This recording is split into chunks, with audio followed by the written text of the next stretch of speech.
In the deep, still woods upon the Thracian mountains, Orpheus, with his singing lyre, led the trees, led the wild beasts of the wilderness.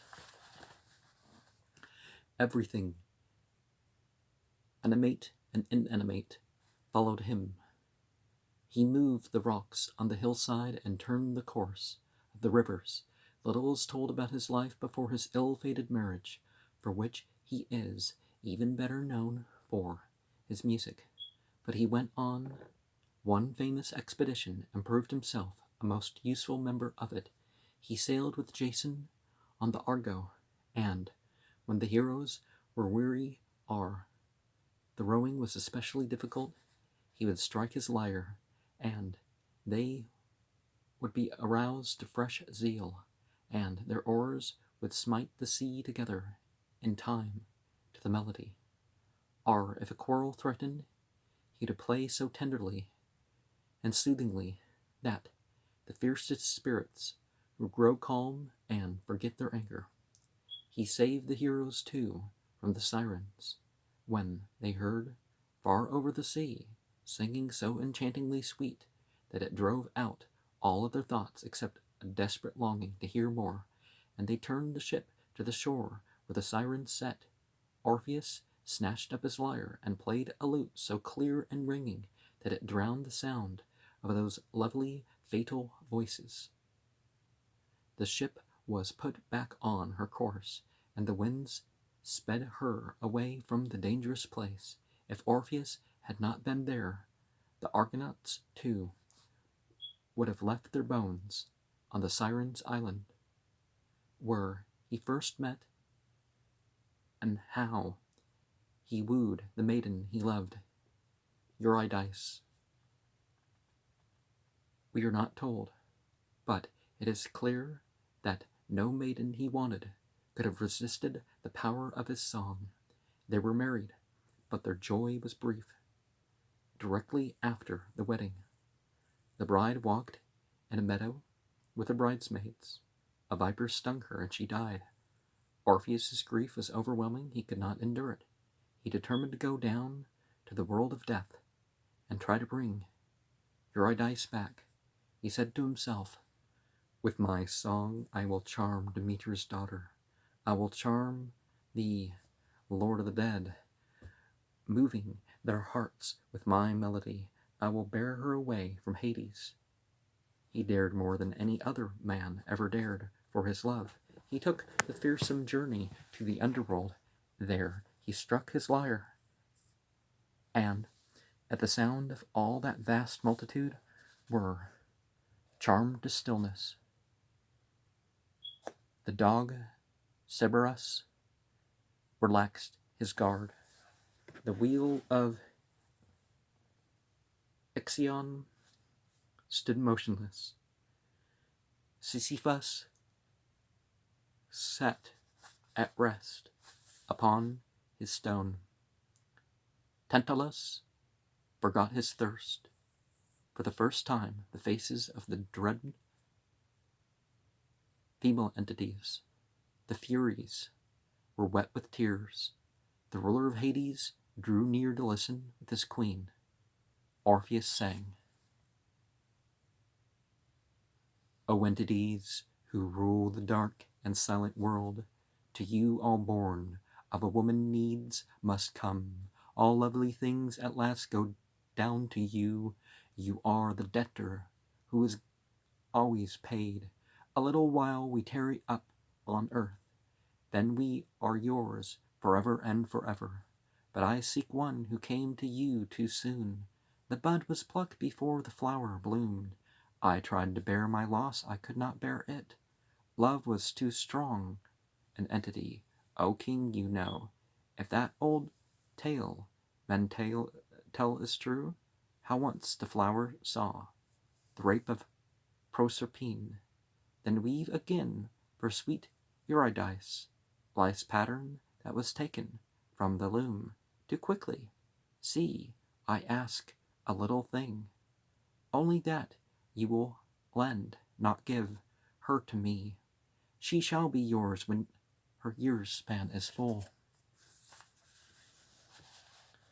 No one under the spell of his voice could refuse him anything. He drew iron tears down Pluto's cheek, and made hell grant what love did seek. They summoned Eurydice, and gave her to him, but upon one condition, that they would not look back at her as she followed him, until they had reached the upper world. So the two passed through the great doors of Hades to the path which would take them out of the darkness. Climbing up and up, he knew that she must be just behind him, but he longed unutterably to give one glance to make sure. But now they were almost there. The blackness was turning gray. Now he had stepped out joyfully into the daylight. Then he turned to her. It was too soon. She was still in the cavern. He saw her in the dim light, and he had held out his arms to clasp her, but on the instant she was gone. She had slipped back into the darkness. All he heard was one faint word, farewell. Desperately he tried to rush after her and follow her down, but he was not allowed. The entities would not consent to his entering the world of the dead a second time, while he was still alive. He was forced to return to the earth alone, in utter desolation. He then forsook the company of men.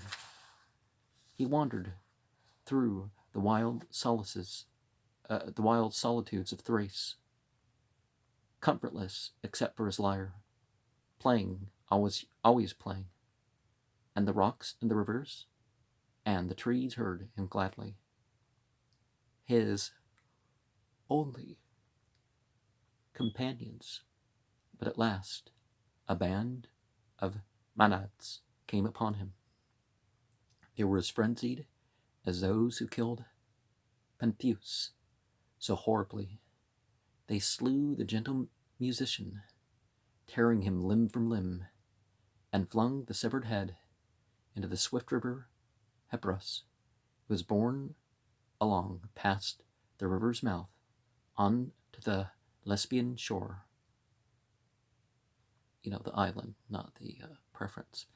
Nor had it suffered any change from the sea when the Muses found it and buried it in the sanctuary of the island. His limbs they gathered and placed in a tomb at the foot of Mount Olympus, and there, to this day, the nightingales sing more sweetly than anywhere else, and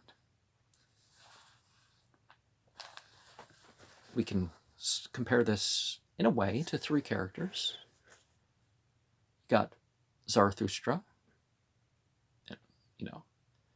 We can list a bunch of other prophets, the Hindus and other stuff like that, but and other places. And you have Muhammad. They had their journey to the land of the dead and and to view into the afterlife. Basically, like once, really was, I think, the point. And also, we have Jesus as a third character, who is said to have had to die and then come back to life in order to, but he's supposed to have done some work in the underworld. But that's all part of the Savior God thing. It doesn't really sound like part of the original story, Paul and his apostles. So the same type of mythology gets told again and again, and gets experienced again and again. Ceyx and Alcyone. Ovid is the best source for this story. The exaggeration of the storm is typically Roman. Sleep's abode, with its charming details, shows Ovid's power of description. The names of the entities, of course, are Latin.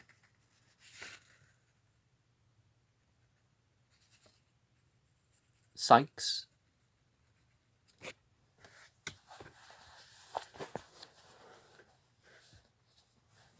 Ceyx, how do you say that? A king in Thessaly was the son of Lucifer, the light bearer, the star that brings in the day, Venus. We're not talking devil worship here. And all his father's bright gladness was in his face. His wife, Alcyone, was also of high descent. She was the daughter of Aulus, king of the winds. The two loved each other devotedly and were never willingly apart. Nevertheless, a time came when he decided he must leave her and make a long journey across the sea. Various matters had happened to disturb him, and he wished to consult the oracle, men's refuge in trouble. When Alcyone learned what he was planning, she was overwhelmed with grief and terror.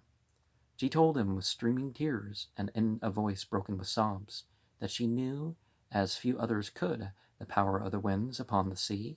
In her father's palace she'd watched them from her childhood. Their stormy meetings, the black clouds they summoned, and the wild red lightning, and many a time upon the beach, she said, I have seen the broken planks of ships tossed up. Oh, do not go, but if I cannot persuade you, at least take me with you. I can endure whatever comes to us together.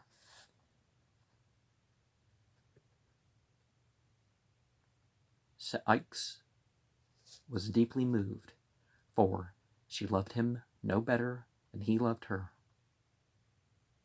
But for his purpose held fast, he felt that he must get counsel from the oracle, and he would not hear of her sharing the perils of the voyage. She had to yield and let him go alone. Her heart was so heavy when she bade him farewell that it was as if she foresaw what was to come.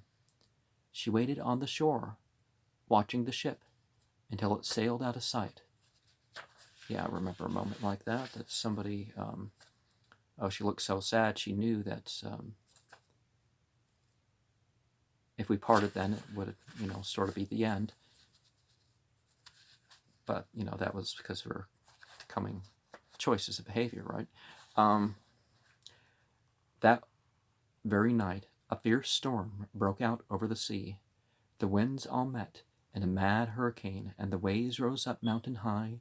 Rain fell in such sheets that the whole heaven seemed falling into the sea, and the sea seemed leaping up into the sky.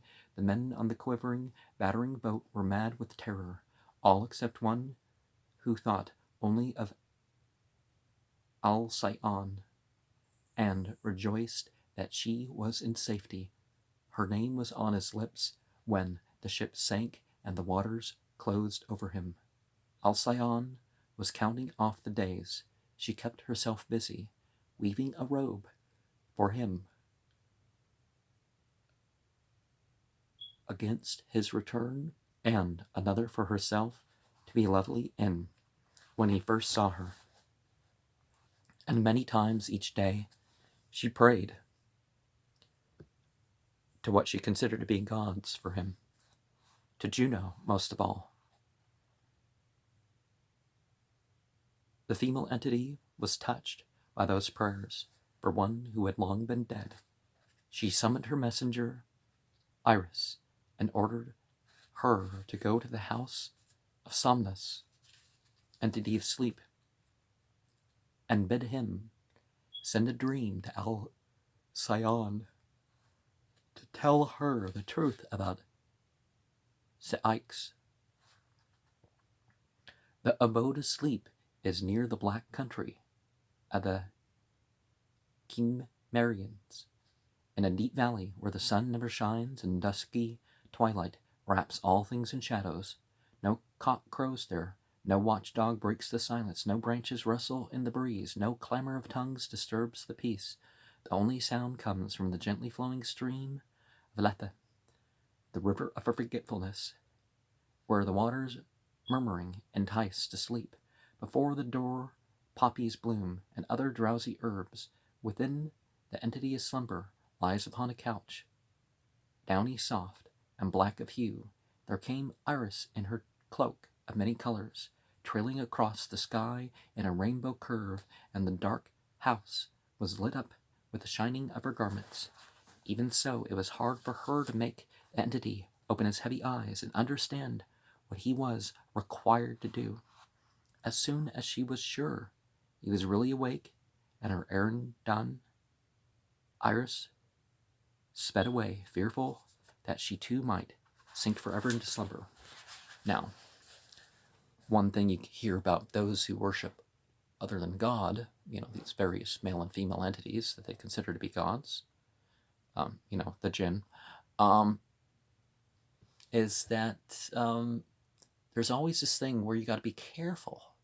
You got to be careful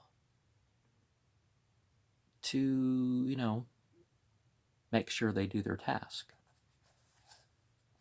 And to be specific about the task that they're supposed to do. That you've, got it all worked out like a lawyer or something. The old entity asleep aroused his son, Morpheus. Well, link to the poppy. Skilled in assuming the form of any and every human being, he flew, and he gave him Juno's orders. On noiseless wings Morpheus flew through the darkness and stood by Alcyone's bed. He had taken on the face and form of Ceyx, drowned. Naked and dripping wet, he bent over the couch. "Poor wife," he said, "look, your husband is here. Do you know me? Or is my face changed in death? I am dead, Alcyone. Your name was on my lips when the waters overwhelmed me. There is no hope for me any more, but give me your tears. Let me not go down to the shadowy land unwept." In her sleep, Alcyone moaned and stretched her arms out to clasp him. She cried aloud, "Wait for me. I will go with you," and her cry awakened her. She woke to the conviction that her husband was dead, that what she had seen was no dream but himself.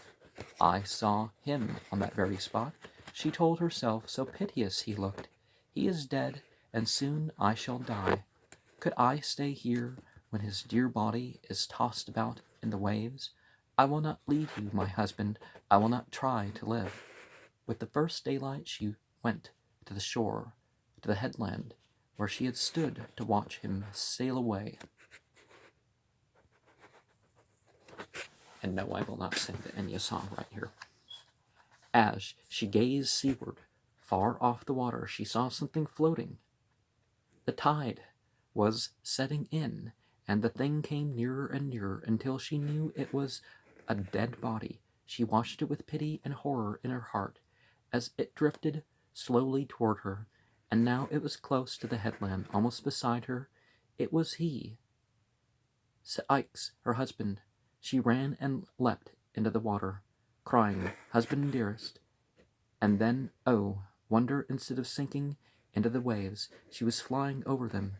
She had wings. Her body was covered with feathers. She had been changed into a bird. The entities were kind. They did the same to Ceyx. As she flew to the body, it was gone, and he, changed into a bird like herself, joined her. But their love was unchanged. They are always seen together, flying or riding the waves. Every year there are 7 days on end when the sea lies still and calm. No breath of wind stirs the waters. These are the days when Alcyone broods over her nest, floating on the sea. After the young birds are hatched, the charm is broken. But each winter these days of perfect peace come, and they are called after her Alcyone, or more commonly, Halcyon days. While birds of calm sitting brooding on the charmed waves. And before we get into the story of Pygmalion and Galatea. Let's talk about the illustration, which you kind of don't see. Is there an animal, like a sacrifice? Or is that a rock? She's just standing on a rock. I think that's just a rock. But flowers brought as an offering. But probably just an offering to her, because this guy's all kneeling up. He's stepping up, but he's got her on a pedestal, and he's like, this Pygmalion and Galatea.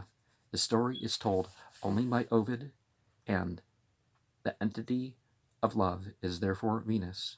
It is an excellent example of Ovid's way of dressing up a myth, for which see the introduction.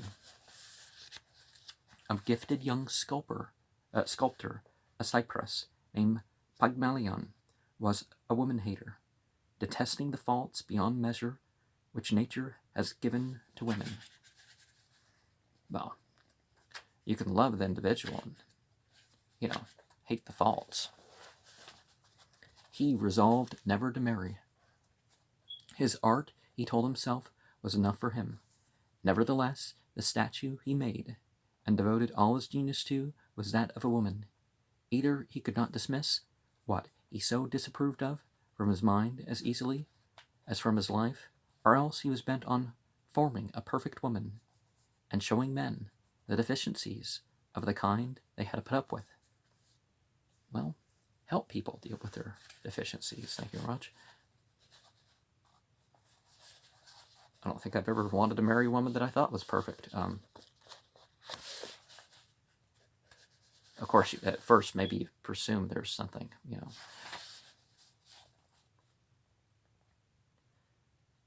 However, he labored long and devotedly on the statue, and produced a most excellent work of art, but lovely as it was, he could not rest content. He kept on working at it, and daily under his skillful fingers it grew more beautiful.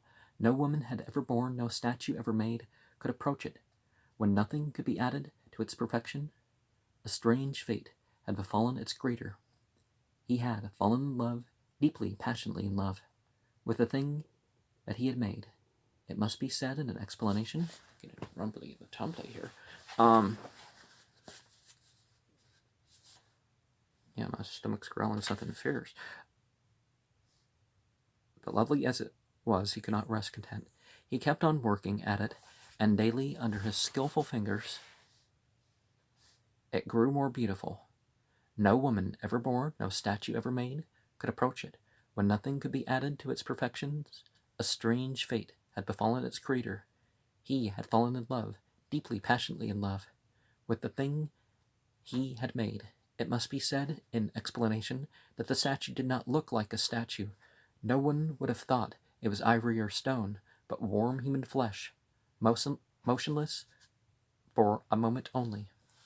Well, I would say that, there's certain proportions and stuff that give things away, but a lot of people don't notice in Rembrandt and some of the others that, how lifelike it is. It's like, I notice right away the patterns that prove that it's not a picture. Such what, in the forms of the humans and animals and stuff, such was the wondrous power of this disdainful young man. The supreme achievement of art was his, the art of concealing art. But from that time on, the sexy scorned had their revenge. No hopeless lover of a living maiden was ever so desperately unhappy as Pygmalion.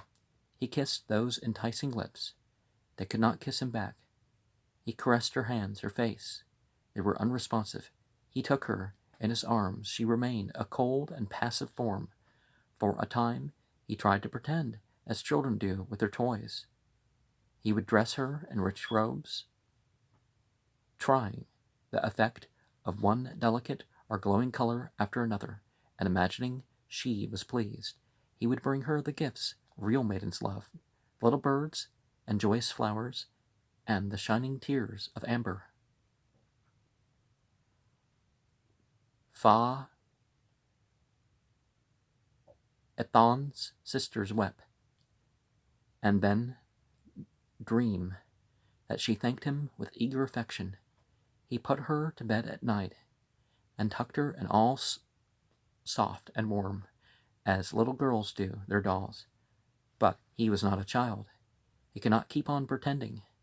In the end he gave up. He loved a lifeless thing, and he was utterly and hopelessly wretched.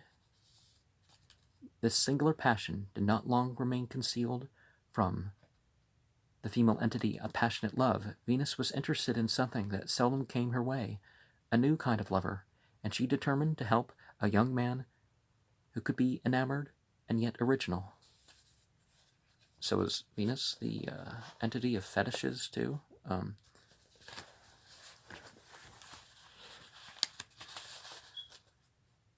If you invent something new sexually, she'll, like, help you get it or something. I don't want to suggest that people start doing stuff towards that end. The feast day of Venus was, of course, especially honored in Cyprus, the island which first received the female entity after she rose from the foam. Snow-white heifers, whose horns had been gilded, were offered in numbers to her. The heavenly odor of incense was spread through the island from her many altars. Crowds thronged her temples. Not an unhappy lover, but was there with his gift, praying that his love might turn kind. There, too, of course, was Pygmalion. He dared to ask the female entity only that he might find a maiden like his statue. But Venus knew what he really wanted, and as a sign she favored his prayer. The flame on the altar he stood before leaped up 3 times, blazing into the air. Very thoughtful at this good omen, Pygmalion sought his house and his love, the thing he had created and given his heart to. There she stood on her pedestal, entrancingly beautiful. He caressed her, and then he started back. Was it self-deception, or did she really feel warm to his touch? He kissed her lips, a long lingering kiss, and felt them grow soft beneath his. He touched her arms, her shoulders, their hardness vanquished. It was like watching wax soften in the sun. He clasped her wrist. Blood was pulsing there. Venus, he thought, this is that female entity's doing. And with unutterable gratitude and joy, he put his arms around his love and saw her smile into his eyes and blush. Venus herself had graced their marriage with her presence, but what happened after that we do not know, except that Pygmalion named the maiden Galatea, and that their son Paphos gave his name to Venus, his favorite city. And some of the signs on altars and stuff can be controlled.